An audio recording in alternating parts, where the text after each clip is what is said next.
Hi, a few weeks ago I was interviewed by Josh Holleran, who runs the Mirrors Signal podcast, and I thought I'd include that episode on this channel in case you haven't seen it yet. If you haven't yet, please do make sure you hop over and visit the Mirror Signal podcast YouTube channel. See the information below for the link. Subscribe to the channel, and you're going to get access to a huge amount of, I think, really valuable information. Great stories, insights, lots of fantastic advice and guidance from all sorts of people. So when you get time, please hop over, give Josh a like, and subscribe to the Mirror Signal podcast. Okay, cheers for now. Bye.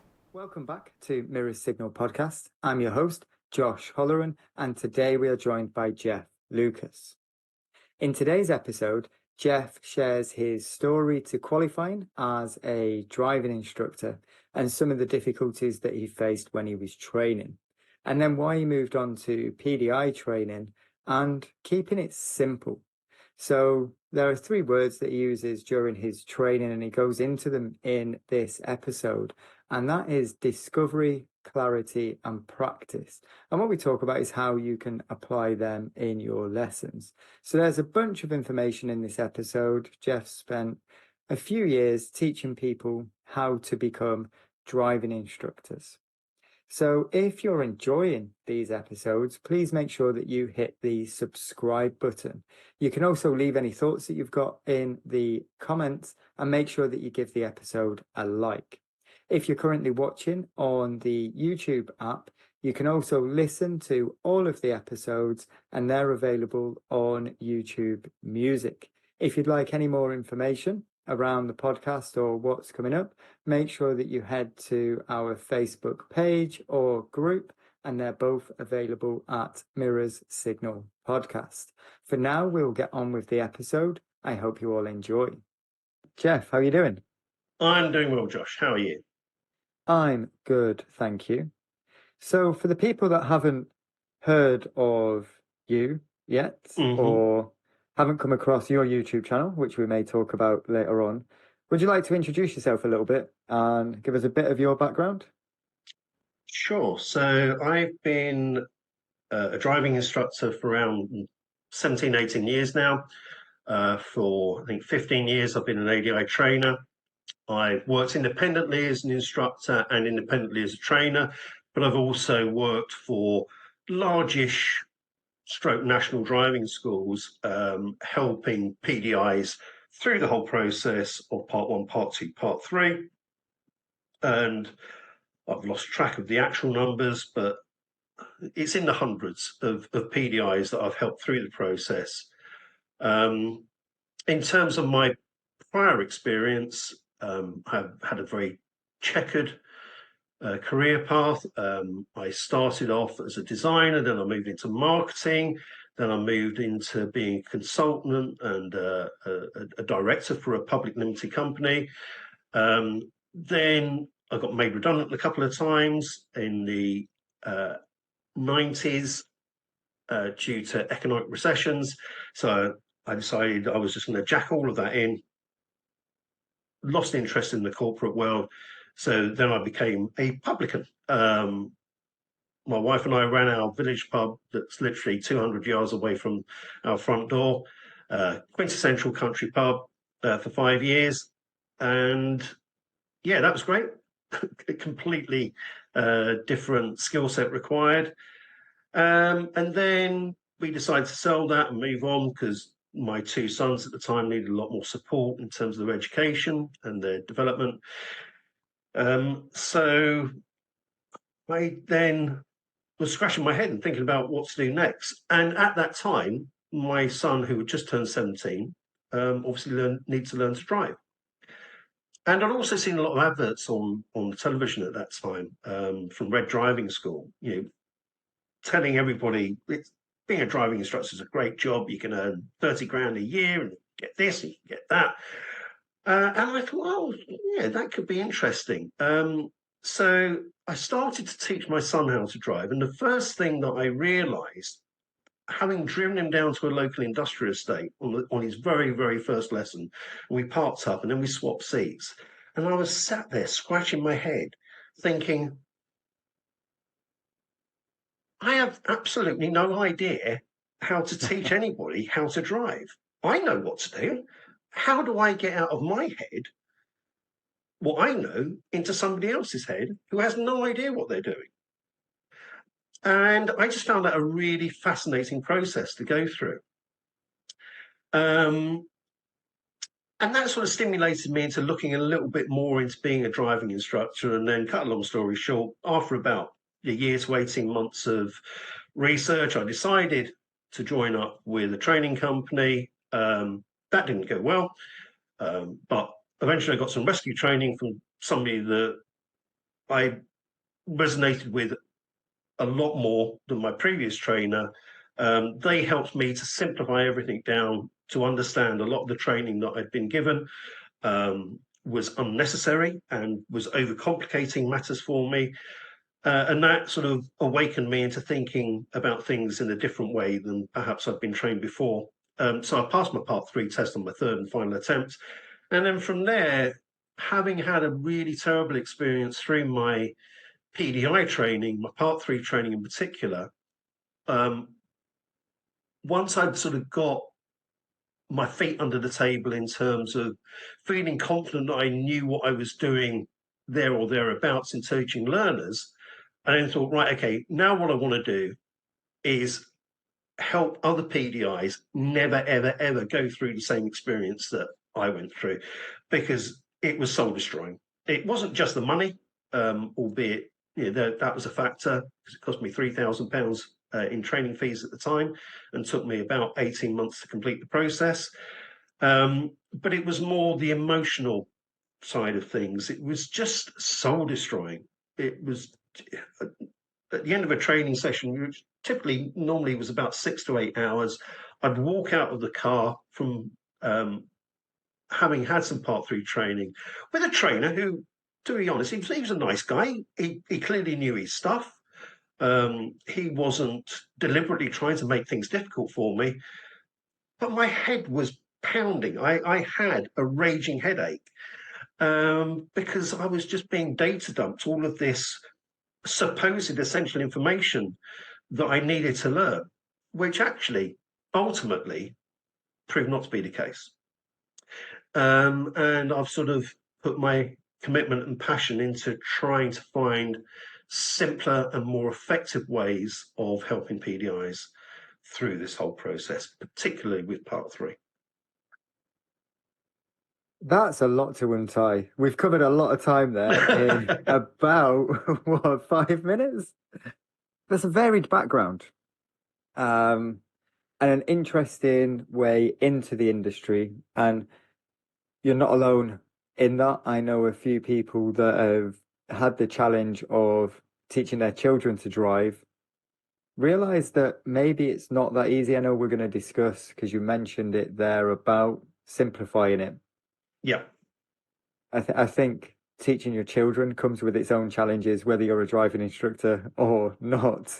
But yeah, very interesting background. And I think a path into the instructor industry, you're not alone with that, whether that's through career or wanting something else, or you teach a family member to drive and it's like, I want to give this a go. I want to learn what this is about.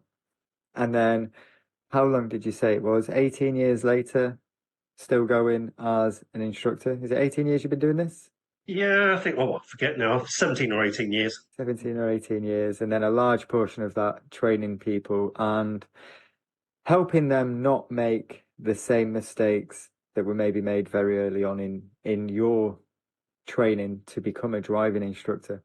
What were some of them things? You mentioned that you was leaving after a day's training with headaches. You just had a lot of information dumped on you. How are you finding, because I expect a lot of the content may have been needed, but to try and get that from yourself to PDIs to help them qualify, what are some of the changes that you've made? So I think you're right. A lot of the content is needed, but what a lot of, in my experience, ADI trainers and ADI training providers don't acknowledge is that the person that's receiving the training probably already has around about 80% of that knowledge in the first place before they even think about becoming a driving instructor. They've built it up through years of and perhaps decades of experience, possibly being a driver, but also maybe through work experiences, possibly being a trainer or a coach of a maybe kids football team or sports team, or helping their children learn and understand new challenges, or perhaps in a more formal environment, maybe they've come from a teaching or coaching background. Most of us at some point in our lives, if we're 25 plus, will have been exposed to lots and lots and lots of information and skill sets that are absolutely relevant to teaching people how to become driving instructors. However, the way that most ADI training courses are structured ignores all of that. It takes the trainee as a empty vessel. You know nothing. Okay, so I'm your trainer. We have a set program of training. If you go by this set program of training, you'll learn what you need to learn, and you'll pass your Part 3 test, or you'll pass your ADI exams. So quite a few years ago, the old-fashioned way for a driving instructor to teach a learner was to have the attitude, look, I'm your driving instructor. I'm the professional. I know everything. You know nothing. So listen up, pay attention, do what I ask you to do, when I ask you to do it, and how I ask you to do it. And as long as you listen to me and you do that, then you'll learn how to drive and you'll pass your test. And unfortunately, when it comes to ADI training, we seem to still be stuck in that mindset. When somebody gets in a car with a trainer, typically what they're exposed to is, right, okay, great to meet you. No conversation about who you are, what you've done, any previous knowledge or experience or transferable skills you've got. It's just, right, let's open the book. Let's look at module 1. Right, so today we're going to cover off this. And what I found, and I'm sure many PDIs find, is when you are trained in that way, you're treated like a bit of a dumb animal. You're sitting there in receptive mode. All you're doing is trying to listen and concentrate to what you're being told is essential and important information. And because none of your previous knowledge or experience has been brought out in the initial stages, it feels like everything you're being taught is brand new. And therefore, you have to focus and concentrate really, really, really hard to make sure you're taking all of this new, essential, critical information on board. And typically, after about 2 hours, you start to lose focus, but you still know it's important that you need to concentrate, because if you don't concentrate, you're going to miss important stuff. So you start to focus and concentrate even harder. And then typically what happens is your neck muscles stiffen up, your shoulders stiffen up, you start to get a little bit of a headache, but you still have to continue to focus. And then you're on to the next module. You haven't even had time to reflect on the previous module, but now you're into the next one, and so on and so forth. So you walk out of the car at the end of maybe 4, 6, 8 hours, and your head is exploding. You walk away from that training session with a feeling of confusion, frustration, bemusement, but also a sense of you're a bit of an idiot, really, because clearly what you've been trained should have made sense, because you're sat with a professional trainer. But you're left with that sinking feeling of, it didn't make sense. I don't understand why it didn't make sense. And then in the next training session, you just go through the same process again. And you might want to say to your trainer, can we just back off a little bit? Just let's recap what we covered off last time, because I've got some important questions and I didn't really get these things that you were saying. But the time scale, because you're in a fixed regimented training program, doesn't allow for that. So in the next training session, let's open up the training book. Right, we're now on to the next module. And a lot of people, in my experience, are fearful of speaking up to their trainer. Because they've been told right from the outset, they're the trainee and they're sitting next to an expert who they will accept as the expert. They won't question that because they've got no frame of reference to question it. So they'll sit there and they'll just go back into receptive mode, go, right, okay, I'm feeling tense. I know the last training session was incredibly hard. Hope this one's a bit easier. I need to listen up and pay attention. And it just goes on and on and on. And it's just, unfortunately, not a great process for lots of people. It's an arduous process, and it shouldn't be. It should be a fun process. It should be an engaging process. It should be a stimulating process.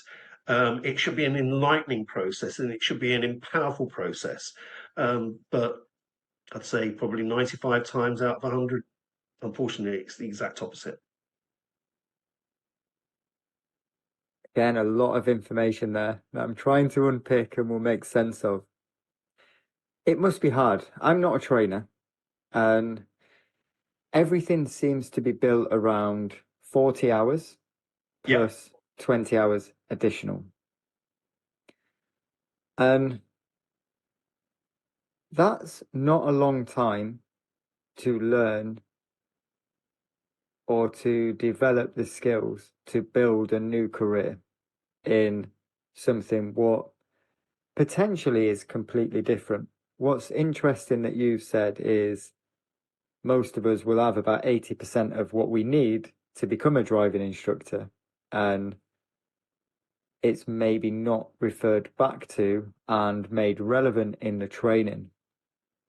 Why is it happening for people that are coming into the industry? I know because I've spoke to a few that are finding it difficult. Why is this still the case, do you think? So the 40 hours plus the additional 20 hours, if you're going to go on a trainee license, is dictated by the DVSA. So anybody that's selling a training course, if you like, a typical training course that involves face-to-face in-car training, needs to deliver and prove that they have delivered, a minimum of 40 hours of training in order for somebody to be able to apply for a training license. And then when they receive the training license, then they need to do a further additional 20 hours of part 3 training, face-to-face or partly face-to-face, in order to meet the DVSA requirements. So where driving schools and training providers are coming from is, okay, so that's the sort of compliance that is required. We need to deliver at least 40 hours, and we may also need to deliver an additional 20 hours if somebody wants to go on a pink license. So what we'll do is we'll put a training package together that is designed around delivering 40 hours of training for part 3. We'll price it up accordingly. Most of the training is going to get outsourced. We're probably going to be paying trainers somewhere in the region of £50 to £60 an hour.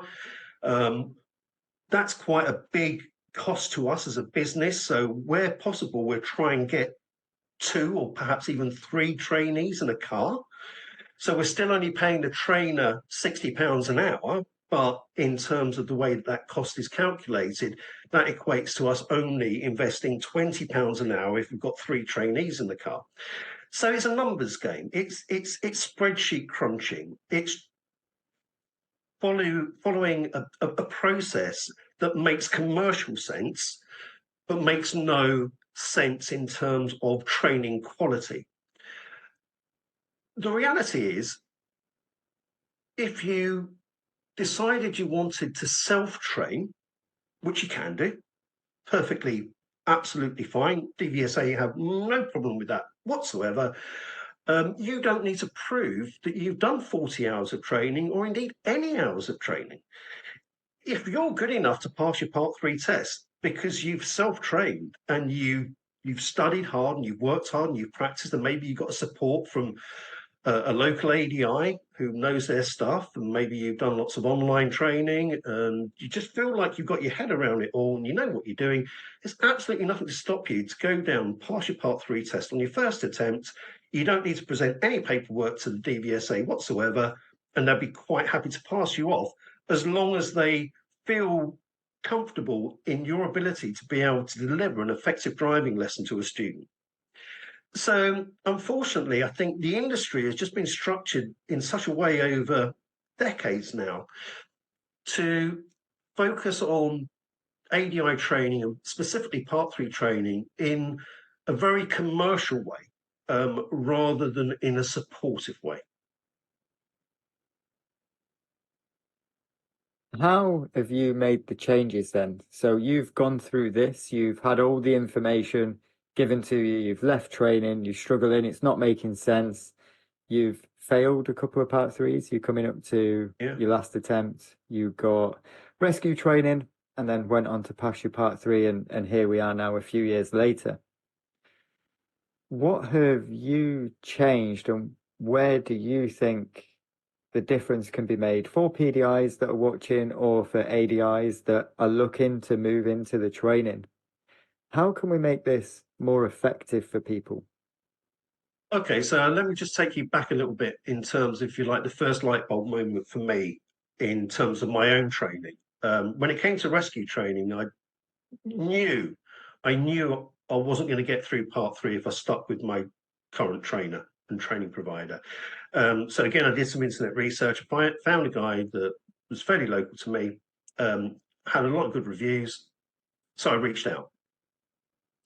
And we had a conversation over the phone. I sort of explained basically where I was coming from and what I was looking for. And he said, yeah, I think I can help you. So he came over to me. We had a little bit of a training session. And the first thing that he asked me to do when we were in a car, we got parked up at the side of the road. He said, right, okay, so we've got a left-hand turn just up ahead, nearly 100 yards up ahead. He said, all I want you to do is just teach me how to turn left. That's it. Just a straightforward left-hand turn from a major road into a minor road. And I was waiting for him to give me this word picture that my previous trainer had said. So, normally you get, so I'm a novice driver. I've only had 5 hours of previous driving experience, but I do know how to drive a manual car. And you can assume my eyesight is fine. He didn't do any of that. He just went, just teach me how to turn left. I went, right, okay. So I reached behind me and I got out my visual aid book and I opened it up to the page, what you need to teach somebody to turn left from a main road or major road into a minor road. And then I started going down the bullet points, which I'd been trained were essential because you had to teach a student all of the critical pieces of the MSPSL routine in order to get them to turn left correctly. 10 seconds into my briefing, which is what I was told that I had to give to every student, he went, whoa, what are you doing? I'm giving you a briefing. And he reached across, he grabbed a book out of my hand, he threw it on the back seat. He said, fuck that. He said, just teach me how to turn left. He said, do you know how to turn left? Yeah, of course I do. Well, just tell me what you know. I went, oh, right, okay. So I talked him through it. We did a successful left-hand turn. We pulled over and he went, why are you making life so hard for yourself? And from that moment on, it dawned on me that all of this information and content that had been pumped into my head was totally unnecessary.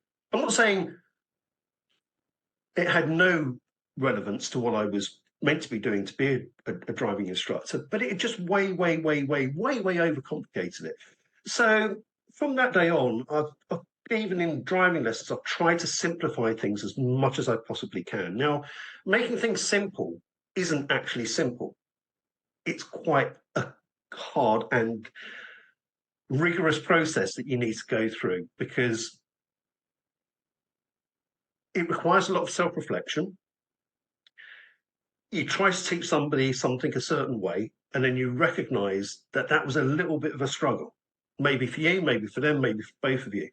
So what you need to do post lesson is go away and think, how could I make that easier? How can I make it easier for me? How can I make it easier for them? And then you try that, and then you make a little bit of an improvement, but then you need to refine it still further. And it's a constant refinement process. And the more you refine it, the closer you get to the point of making things as simple as they possibly can be, both for yourself and also the person that you're supporting. You still have all of the knowledge and experience and the acronyms and everything else all stored away in your memory, but you only bring them out if you absolutely need to. Don't pack in stuff that isn't relevant to what it is that you're trying to do at that particular time with whomever you're with. So I've sort of taken that concept and that thought mindset into my Part 3 training, which is why I don't principally focus on the 17 competencies. I tend to focus more on 3 simple words, which are discovery, clarity, and practice. And if you know what those 3 words are and how to use them effectively in driving lessons, then I'm not saying the 17 competencies aren't important, but you can pretty much forget about them, because if you use discovery, clarity, and practice effectively, you just naturally be ticking the boxes that are relevant to the 17 competencies in the Part 3 test sheet, and you'll be probably scoring 2s and 3s all the way down. So you've said about discovery, clarity, and practice, and making things simple, and that it's difficult to then make things simple. Mm-hmm. And you've got to do reflection and everything else. So thinking back to what you mentioned about your trainer, Mm-hmm. he got rid of your notes. And it sounds a little bit like, from what you've said, it was no longer about your notes and your bullet points. It went back to being about the student and what they needed to know at that time.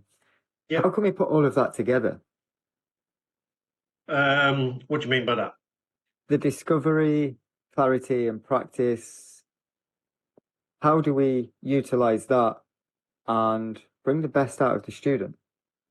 So, in essence, if we think about it, a driving lesson is, or at least should be, based on a series of conversations and experiences. So, in terms of discovery, you definitely use it at the beginning of a lesson, but you should also use it at several points throughout a lesson.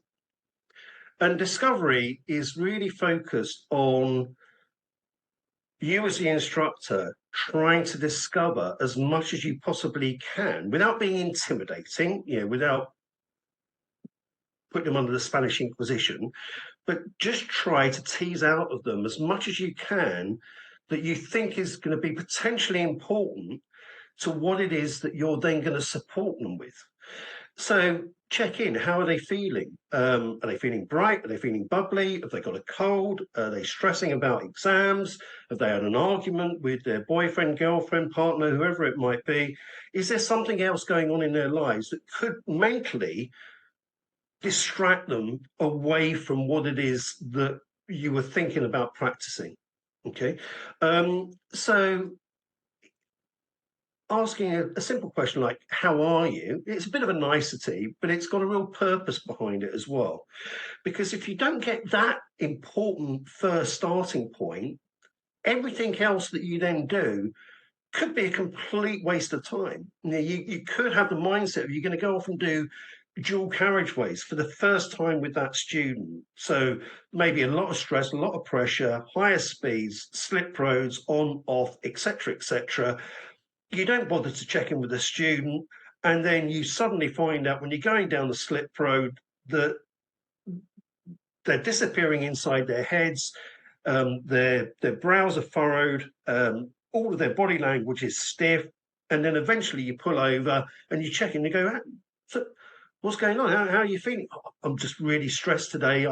This happened yesterday." Well, wouldn't it have been a good idea to find out in the first place? So two of the most important qualities that we can have or should have as driving instructors and instructor trainers is what I call using open questions and active listening. And those two are absolutely critical, and they go hand in hand. You can't have one without the other. So you have to ask open questions, which is all about discovery. And then you have to use active listening to genuinely pick up on what the student is saying or perhaps not saying, pick up on their body language, pick up on any silences, ums, ahs, not sures, drill down a little bit deeper. And at some point, you're going to have a baseline of information where you feel we've got a starting point here. This feels and sounds like we've got something meaningful to work on. So then you need to establish clarity in terms of, okay, so now we've baselined everything. How are we actually going to do this stuff? What are you going to be responsible for? What am I going to be responsible for? Where are we going to be driving? What that route is going to look like? What sort of challenges you might face along the way? Will the level of support that I'm giving you perhaps need to vary through that course of driving? So then you're both on the same page. There's no vagueness. You clearly both understand what you're going to do. But critically, when the wheels start to get rolling, you don't necessarily know that what you've discussed and planned is actually then going to play out for real. So that's where practice comes in. So you need to obviously do some physical driving. You need to get wheels rolling. You need to see if what you're working on, how you're working on it, how you're supporting them is actually making a difference or not. And you shouldn't, in my experience, drive for that long before you then pull over and then go back into the discovery phase. So maybe 10, 15 minutes of the driving, you'd be surprised at how much you can cover in terms of 10 or 15 minutes. And you just pull over in a safe position, hopefully somewhere quiet where you can get the student disappearing into their heads again. And then you go back into asking open questions and using active listening. So it's a case of, okay, so we've done 10 minutes of driving. What are your thoughts? What went well? From your point of view, what perhaps didn't you feel went so well? Why? If we were to do it again, how could you do it differently? And so you're just teasing out information from them. Then you've got a new baseline. Then you need to clarify what you're going to do next. So, okay, so in the initial practice, we said we were going to work this way. In the next burst of practice, are we going to keep working that way, or do we need to change? Do I need to give you more support or perhaps less support? Great. So we've now got us both back on the same page again. Let's put another burst of practice in. And then it's just rinse and repeat. And it's exactly the same when it comes to ADI training and PDI training as well. The same processes apply. So applying that to learners, I understand, and we've got the conversation. Is that what's missed, you think, with a lot of part 3 training then, is that it's not about the trainee, it's about the hours and the subjects that have got to be hit to be signed off for the hours? Yes, so typically, a part 3 training session might look and sound a little bit like this. So, okay, so in this morning session, what we're going to look at is helping you as the PDI to learn how to teach parallel parking to a student who's never done it before. Okay, so these are the things that you need to understand and cover off. So first of all, we're looking at clutch control. We're also making sure that they know how to get it into reverse. We also need to cover off the importance of having effective all-round observations. Then we need to consider the accuracy of the maneuver. So the way that you do that is you follow these various steps. So from your starting point at the side of the road, you get your student to turn the steering wheel one full turn to the right, then they pull out, and then one full turn back to the left, so they straighten up. And then they get next to the parked vehicle, not too close that they're nearly touching wing mirrors, but not too far over on the other side, so they're nearly hitting the curb. Then what we do is we get them to go back in a straight line until their wing mirror lines up with this part of the car that they're next to. At that point, what they then need to do is turn the steering wheel 1 or 1.5 full turns to the left, and then the car's going to come back to a 45-degree angle. You'll know when you're at that 45-degree angle because you'll be able to look here, and this is what you'll see. At that point, your student then needs to turn the steering wheel back 1.5 turns to the right. Then they're going to go back slightly in a dead straight line until they get to this point. They'll know when they get at that point because they'll look at their door mirror and they'll see this reference point at that point. At that point, what they then need to do is turn the steering wheel 180 degrees to the right, and then the front will pivot in. Okay, got that. Right, let's go and put that into practice. I'm your student. I've never done this before. Teach me how to parallel park.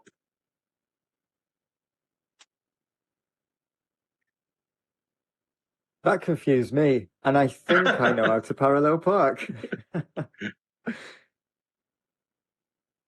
You know, it's difficult because I do get some questions off students around things like that, maneuvers, where they've seen videos on YouTube or they've spoken to friends, and my friend said that they've been taught to do it this way or that way or line this up, or they get given reference points. And I almost at times question what I'm doing because I don't use reference points. I don't know whether that's good for the students or not, but I'm finding it's much better when they understand what they are doing rather than do this, do that, do the other, and then all of a sudden they're magically where they wanted to go. So how can we take all of that information, that turn the wheel 18 turns this way and get a 45-degree angle, all of that information, how can we help a PDI understand that, or at least be in a position to then teach someone that's never done it before? What changes? So the alternative approach might be to turn around to a PDI and say, so we're going to have a look at parallel parking today. So first of all, do you know how to parallel park? Yeah, of course I do. Cool. Can you give me an insight as to how you do it? Oh, that's an interesting question. I've never really thought about that before. I just do it. All right, okay. Let's just explore it a little bit, just for a few minutes. Okay, so you sat at the side of the road and you've got a car in front and you're going to pull alongside it and then you're going to reverse into a parking position behind it. So what would be the first thing that you would do? Well, first of all, I'd check around and make sure it's safe, and then I'd move alongside that vehicle. Cool. Where would you position yourself in that gap? Probably about in the middle. Okay, cool. Then what would you do? So get it into reverse. Great. Okay. Then what would you do? And so on and so on and so on. So through that simple conversation, you're leading the PDI to explain to you how they currently do it. Then it's a natural progression in terms of the conversation that you're having with them, right? Great. Okay. So first of all, let's put that into practice. Let's make sure that you actually can do it in the way that you've just explained it to me. And obviously it works. Great. Okay. So now you've thought about the process and now you've actually put that thinking into practice and you've followed your own instructions in terms of how to get your car into a parking position using parallel parking. How do you think you might be able to explain that to somebody else that had never done it before? Oh, well, I guess I just sort of talk them through what I've just done. Okay, cool. Do you think that would work? Yeah, I think so. All right, okay. But I tell you what, let's pretend for a moment now, I'm a trainee. Okay, I learn. I've never done a parallel park before. Can you help me to understand how to parallel park based on the conversation that we've just had? Yeah, I think so. Okay, give it a go. See how you get on. Now, they might make a good job of it. They might not. They might stumble and fumble over their words. They might get a little bit embarrassed, feel a little bit intimidated. But you can then unpick it. And you go, right, okay, so out of that little exercise, what have you learned in terms of helping somebody else to understand how to parallel park? Oh, the moment I was trying to explain it to you, my head just got all a bit jumbled up and just, okay, so let's focus on that then. So how can we help you to make that less jumbled? And so on and so forth. As I say, it's exactly the same process as if you were helping a learner. That's one thing that I think I, at one stage, struggled with was the wording and trying to get specific words out in a set order. And it's like you're spending more time thinking about what you should be saying rather than just saying what needs saying.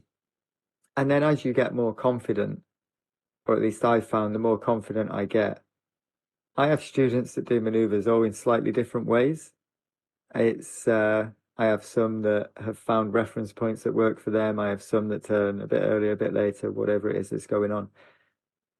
But I find it flows more naturally when it's done that way and you've got the information out of the trainee rather than here's a script, memorize the script. Because it's very difficult then to move away from the script if it's not working. Yeah. Because that's all that's been practiced. I think it's difficult though to achieve that at scale because it takes time and energy from the trainers and then to account for what's been covered in the syllabus. It's trying to figure out whether it's the time frame of the 40 hours that are causing the constraints, the numbers like you said early on, and it's crunching that side of it, or if the training needs to move more in line with the coaching and the client centered rather than a module system. But if PDIs are listening now and they're struggling with things, what advice would you give to them? So first of all, what I would say is I don't think anytime soon the industry is going to be moving away from, if you like, this set regimented way of delivering training in terms of 40 hours plus an additional 20 hours if you go on a pink license. I think that's pretty much here to stay. So we have to work with what we've got. Now, I wouldn't dissuade anybody from going with a national or larger or even a smaller driving school to do their Part 3 training. And if that's what they want to do, then great. Go through that face-to-face training, get your Part 1 passed, do your in-car Part 2, hopefully pass that first attempt, and then you're into your Part 3. And there will be elements within that 40 hours of training, regardless of how it's delivered or the quality of the delivery, that is going to stick and resonate and work for almost any trainee. Unfortunately, a lot of it, probably, unless you've got a really, really good trainer, is going to get lost. It's going to just fly past you, and you won't even know that you've missed it until you actually come to sit your Part 3 test. And then you realise you're way, way, way below where you need to be. So for me, what I think is required, clearly I'm biased towards this because I run an online training company, but I think you need to supplement your in-car training with online training. And the benefit of online training is you get to re-watch it and revisit it over and over and over again. You can do it at home, you can do it in your own time, you can do it on any device, you can do it in little 15-minute chunks if you want, or a couple of hours. You can compare and contrast it to what perhaps you've been trained in car. You can see if what you're learning online complements what you've learnt in car, or perhaps gives you a clearer picture and understanding of the things that you found confusing in the car, but now because you're watching it online and somebody else is demonstrating it and perhaps explaining it in a more simplistic way, then those light bulbs come on and you go, oh, right, yeah, I get it now. Now I understand it. And I think if you combine both face-to-face training with online training, then these days that's probably the best approach to setting yourselves up, not only to be a success in passing your part 1, part 2, and part 3, hopefully on your first attempt, but the beauty of online training, as long as you use the right training course, is it doesn't just cover, if you like, the traditional 40-hour syllabus. It goes a lot deeper. So it teaches you all of those soft-facing customer skills, in terms of how to recruit students, how to keep hold of students, how to get them to encourage, to recommend you to their friends or their other family members, how to build a reputation, how to manage your diary effectively, all of the other business operational issues that we all find out about when we've actually started doing the job for real, because we weren't actually taught them within our training, but suddenly they come and slap us in the face. And oh, right, okay, yeah, I need to know that as well now. So I think, for a fraction of the cost of what you would pay for a 40 to 60 hour traditional course, you're going to get at least some excellent complementary training. And at best, if you decide to look at the online training route in the first place before you sign a contract with a driving school for maybe £2,500, £3,000, you might actually also save yourself a huge amount of time, stress, anxiety, and money, because it's as effective. Unless you're going down the training license route, you don't need to have 40 hours signed off. You don't need to get an additional 20 hours. And I think it's, for me personally, it's a more effective way of training now that we are able to utilize online training technologies effectively. It's definitely a challenge. And you've mentioned about 4 or 5 topics there that we can definitely do an episode on each one of them in the future. But you know what? You're right. There is so much to this. I've mentioned it numerous times on episodes in the past. It's not just about teaching someone how to drive a car. It's keeping those students, like you said, it's building a business, developing a brand. There's so much that we need to be able to do, and generally there's probably not time in a 40-hour window unless you're looking elsewhere. And that's something I wish I'd done more of. And I'm hoping anyone watching this is either qualified and we've learnt a few lessons through the process, or if you're at the research stage, great, because there's so much content out there with so many different people, but they need researching as well. Like you said, it needs to be good, credible people that are going to be giving you the best and the most up-to-date information to qualify. And that's another minefield. I'm sure we could be here for a while discussing that. TikTok, Absolutely. YouTube, Instagram, and Facebook. We'd have some fun with that. But yeah, it's that's been mentioned before, the supplementary training. And I know that a lot of people have found that's what's helped them qualify, is hearing from different people. It might be the same topic, it might be the same thing, but it's been said slightly differently, and now they get it. I won't name them because I don't think that would be fair on them, because they may not wish me to mention their name. But I do know an online trainer that has been around for a number of years, that actually designed an online training course specifically to help trainees, PDIs, of a certain national driving school to understand that driving school's training program.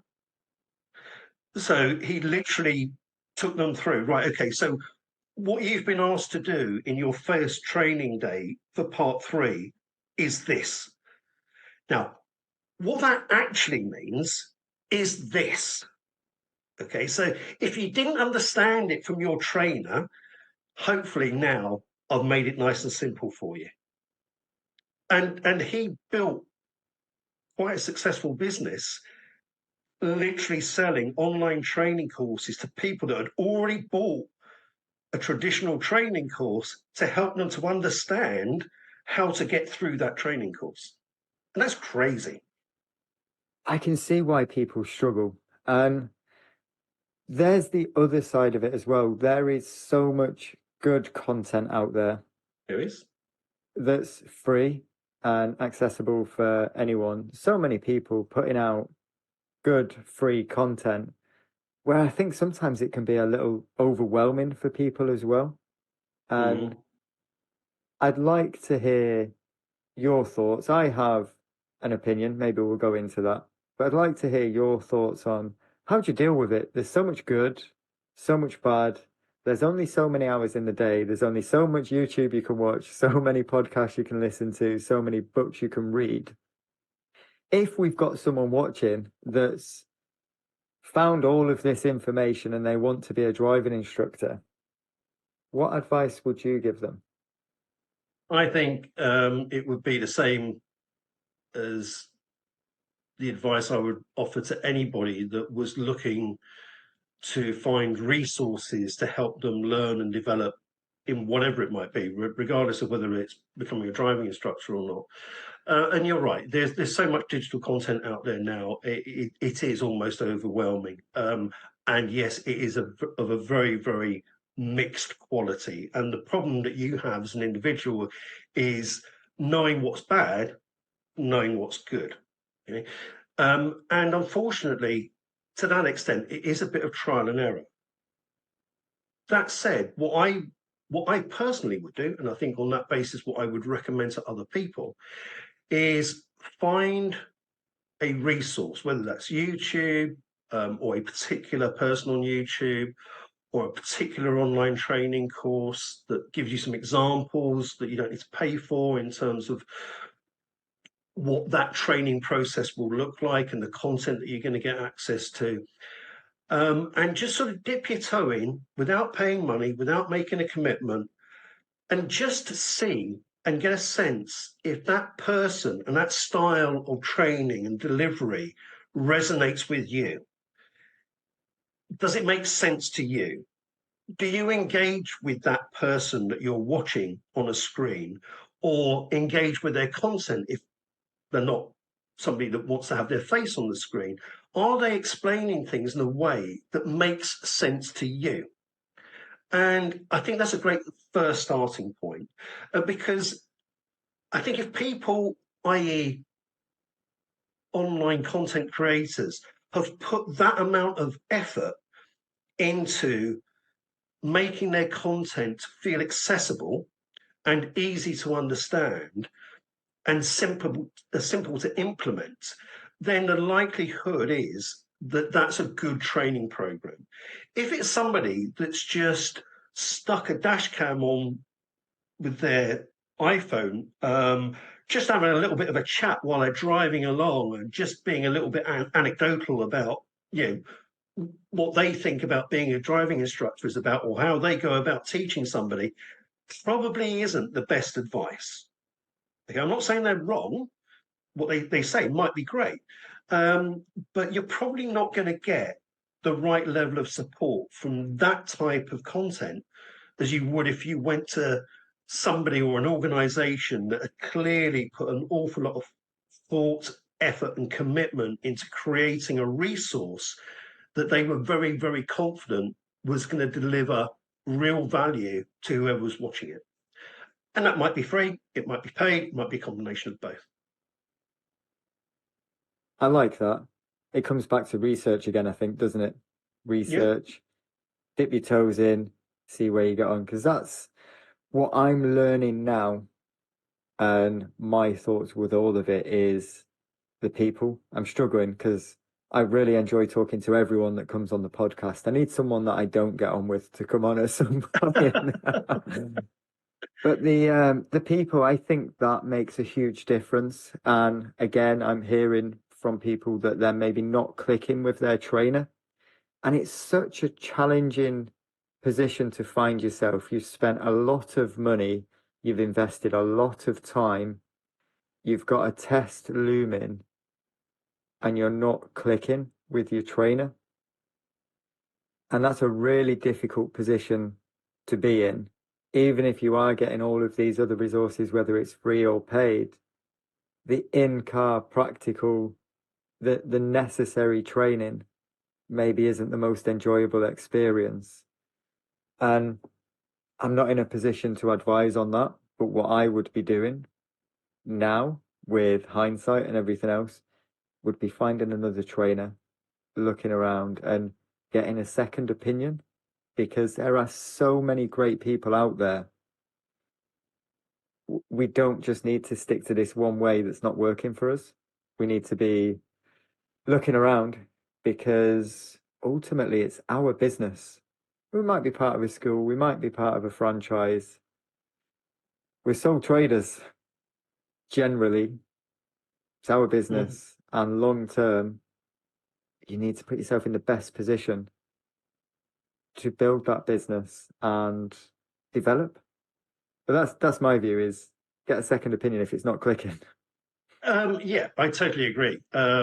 I think you, again, coming back to research, just ask around, speak to other driving instructors about their experiences, who they trained with, was that good, was it bad? Is there anybody else that they might perhaps recommend? Have they heard good things about? It might be an individual that operates as a trainer, it might be a driving school, could be local, could be regional, could be national. Don't believe the reviews on people's websites, because they're always going to paint that business in the best possible lights, and it doesn't mean that you're going to get the same experience as some of the other quotes that you've read from supposed trainees that have gone through that process with that training school. So it is a case of buyer beware. If you're going to go and sign up for an expensive training course that's got sort of contractual terms and conditions on it, do make sure you read terms and conditions very carefully and ask the awkward questions, because that's important. See if you can, if possible, often it isn't, to have a conversation with the person that's actually going to be training you, as opposed to the person that's selling you the driving or instructor training course, because they're not the same person. They're very, very different individuals, different skill sets. And the person that you're really relying on to get you through this whole process is not the person that's taking payment from you. It's the person that's going to be supporting you to get through, particularly your part 2 and your part 3 test. So if you are in a situation where you're told to turn up for a training session with somebody that you've never met or spoken before, then you're putting yourself in a bit of an awkward position, because there's a high likelihood, as you've just said, you're not going to hit it off. Just as people, yeah, you're very different personalities, and you just don't gel. And then the whole process is already off to a poor start, and it then just gets harder and harder and harder, typically from there. And you might find that on one session you get one trainer, on another session you get another trainer. How does that work? There's no continuity. So I think, from my point of view, there are two basic schools of thought, no pun intended, when it comes to promoting ADI training courses. You've got, if you like, the commercial starting point is, we're a business and we want to sell driving instructor training courses. How can we sell as many of those as possible for as much as possible and keep our operating expenses to a minimum? And then they create a business model around that. It's for their own commercial objectives. I'm not saying they don't care anything about the trainees, but it always will be coming back to numbers. back to the spreadsheet, back to the profit and loss account. Are we making as much as we want to make? How can we make more? Where can we shed cost? So that's approach number one. Approach number two is where I come from, and I think a lot of other people come from, is how can I give the best possible support to PDIs to help them through the process and not to make the same mistakes that I've made. If I make some money along the way from doing that, great, fantastic. Yeah, who doesn't like making money? But that's not your purpose. That's not your goal. That's not your drive and your ambition. And I think for me, if you are the sort of person that wants, if you like, a gift wrapped,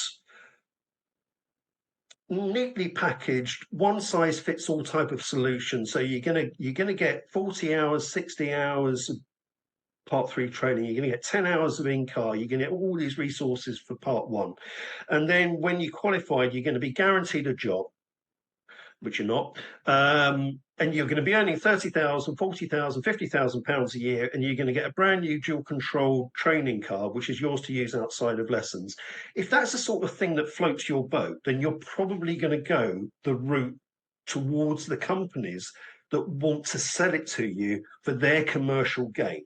And unfortunately, partway through the training process, you may well find out that actually all of that gift wrapping is superfluous. It's meaningless. It looked and sounded fancy, but actually in reality, things are very different to what you were led to believe. The alternative approach is to go with a training company, whether that's face-to-face, online, or a combination of the two, where you feel like you're dealing with an individual or individuals who are passionate about supporting you, because they're gonna have your back. They're going to stand behind you. They're going to stand behind their own credibility and their own reputation. They won't want to let you down. And if things aren't going according to plan and you're struggling, they'll help you through it. More great advice there. Lots of really good points that I say it on nearly every episode. I think we all make the same journey into the industry, and then we look back and we're like, maybe I could have done that a little bit better. But hopefully now, with the content that is being put out there, more and more people can find a better, more suitable route for them so that they don't make the same mistakes. That's the hope. But what I do have now for you, if we can, I've got a new part of the show.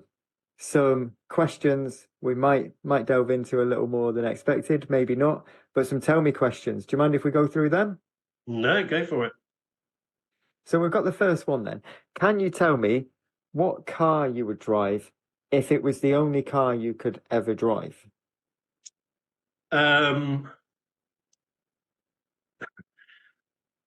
that got me from A to B, was reliable and hopefully relatively inexpensive to run. Have you got any in mind? The one that I drive at the moment, which is the Ford Focus, does a pretty good job, to be perfectly honest. Yeah. Easy to fix as well, aren't they? Yes, although I've just put it in for a service, which cost me 320 quid. But you know, yeah, I'm not a big car nut. I'm not a petrol head. I don't get turned on by fancy or flashy cars. No, I mean, if money was no object, I'd probably have something like a Bentley or something like that. But you know, that's not reality, is it? And I'm not sure that's going to get you reliably from A to B consistently. Exactly, and it's going to cost a hell of a lot. Maybe I'll add into there next time, money is no object, and then we'll delve into that. But we'll get on to the next one. So can you tell me, if you could deliver a driving lesson to anyone, who would it be? Oh, this might sound a little bit corny or cheesy, I don't know. Probably my 17-year-old self. Knowing what I know now and doing the job as I do it, not saying that I'm by any means the best in the industry, I think I'm reasonably good at what I do, then I would have liked to have that type of driving lesson. I think it would have really set me on a path, not just to learn how to drive, but I think it would have stimulated my thinking in terms of being asked questions and being given the responsibility to learn and develop and encouraged and supported rather than just being taught and lectured at. I think would have had a broader impact on my life than just learning to drive. That's a great answer. I like that. I'm sat there thinking now, what would that look like for me? Me delivering a lesson to 17-year-old Josh. And I don't think I'd have listened to me. I still No. don't. No. At 17, I'm not convinced I'd have listened to anyone. Hence, I joined the military. But yeah, that's an interesting one. I like that because this job can be so impactful for people because the way you described it then, the asking the questions and the taking responsibility for learning, we don't tend to get that until learning to drive and then potentially whatever happens later on in life. That tends to be one of the first. I have or have had quite a few students that at the end of the process, when they pass their L test, whether it's first attempt or maybe second or even a number of attempts after that, basically break down in tears, not because they've passed their driving test, but they've achieved something they didn't think they were ever going to be able to achieve. And that is just massively powerful, and it's just fantastic to see. And you just know that that's enriched their lives in a way that goes way beyond just getting their full license. I love it. That's why I enjoy this job. There's so many perks to it, and that is a massive one. Giving, well, not giving, but facilitating someone achieving that independence. It's great. Mm-hmm. So a good answer. I like that one. Your 17-year-old self. I wonder if we'll get any more of them in the future. But we'll move on to the next one. Can you tell me the best piece of advice you've ever received? I don't think, again, I'm not ducking the question. I don't think, in all honesty, I mean, I've obviously over nearly 60 years now, I've received lots of information and advice from lots of people over lots of things. But I think in the context of perhaps your question, what I would say is I don't think there's one single piece of advice I've ever been given that's made such a difference to me that it stuck with me forever and a day. I think, again, it's going to come back to a point that perhaps I've mentioned several times throughout this video, is I love the concept of simplicity. And I've watched and studied a lot of people talking about it from all different perspectives, not just driver training, but from an academic perspective, from a commercial perspective, from all sorts of different angles, and taking people's different views on why it's so important and valuable to boil things down and boil them down and boil them down until you get to the most simplistic way of communicating something that's important to somebody else. So I think that, for me, that's probably the most important thing I've learned is simplicity. I like that. There's a lot to be said for that. It takes practice.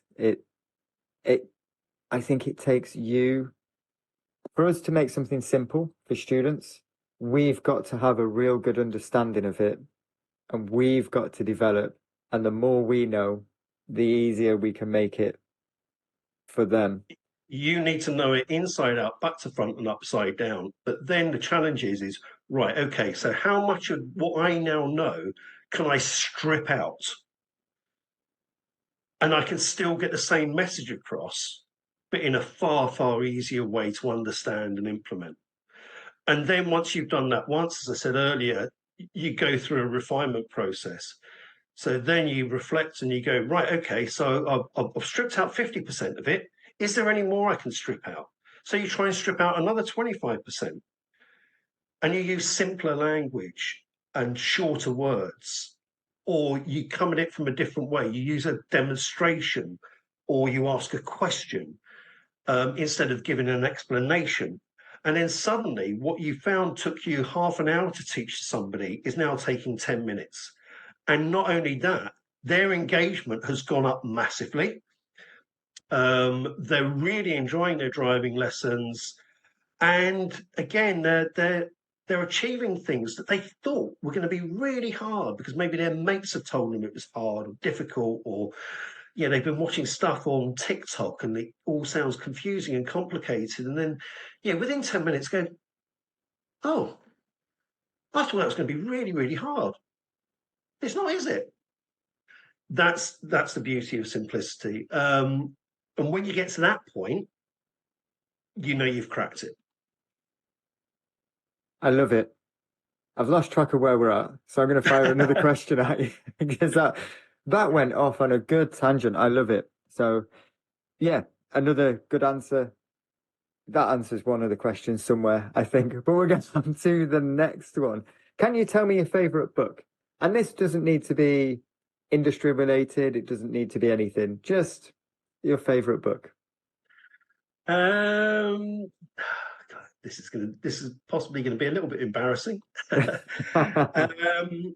Probably it's not a book, it's a series of books, if you like. It would be any and all of the A. Milne or Winnie the Pooh stories. I just love them. I love them as a kid. I love them as a parent, reading them to my young children. But also, interestingly, I don't know if it's still a thing. It certainly was about 10 years ago. But there was a whole sort of industry building up around the whole Winnie the Pooh characters. You've got your Eeyore, and you've got your Tigger, and you've got your Winnie, and you've got all of the other, Roo and Kanga. And there was almost like a self-help industry developed around which of these characters do you most resonate with and why? And I think his writing, again, is so simplistic. When you read it, there are so few words on a page, but it emotes and communicates so much. And you just get a very, very clear sense of who these characters are with the minimum of words. I'm sure it took him an awful lot of effort to get that message or convey these characters across in so few words, but he does it very successfully.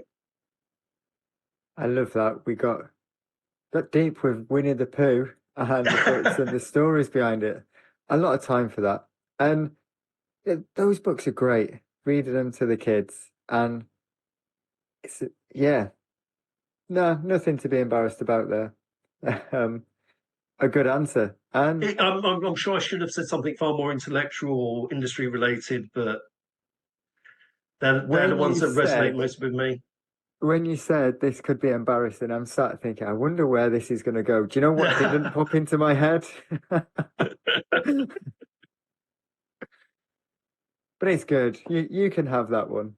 Thanks. So we'll get on to the next one before we get too deep on Winnie the Pooh. We'll save that for another episode. We'll pick it apart. We'll figure out the characters and how we'd deliver a driving lesson to them. But can you tell me one message that you would give to someone who's considering coming into this industry? Now, I think we've done this in the episode, through the episode. So just one message.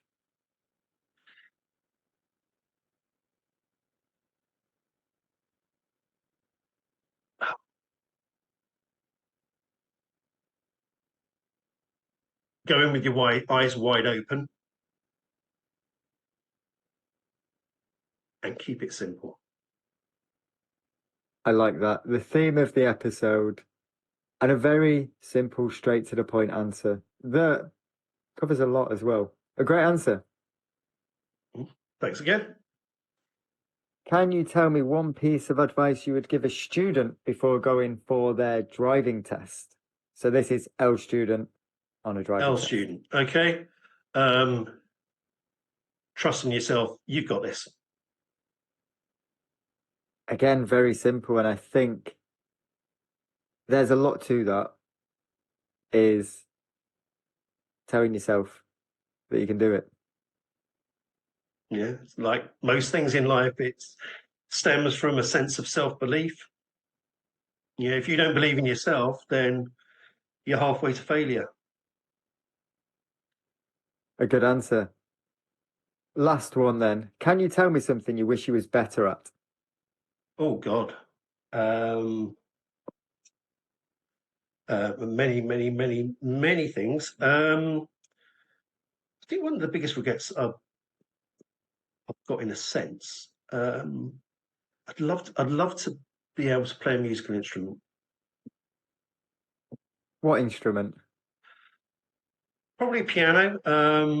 I tried to learn the guitar as a kid. I found that very awkward and difficult, and I quickly gave up on that. I've dabbled about with just tinkering around on the ivories and see if I had any sort of aptitude towards that. But again, just found it all complicated. As soon as I get a sheet of music in front of me, just my brain switches off. It's like algebra to me. It doesn't make any sense. But yeah, I wish I'd found maybe somebody that could teach me or train me how to play a musical instrument to a point where I wasn't an embarrassment.